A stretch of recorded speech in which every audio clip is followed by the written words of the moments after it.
Diario de Owen Wright, 21 de junio de 1943. Esta mañana me sorprendí cuando el cabo Tac me dijo que pilotaría un Douglas A-20G.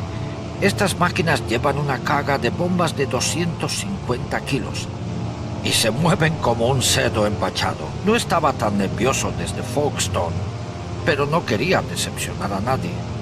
Así que me he abrochado bien las botas y a por todas. Los chicos me cubrieron mientras atacaba un aeródromo italiano.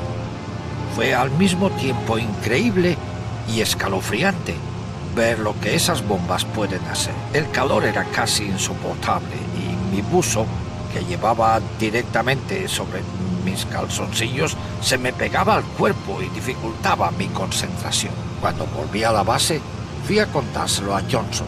Le acababan de comunicar que había sido padre de un bebé, Emily, y por supuesto hemos brindado de nuevo.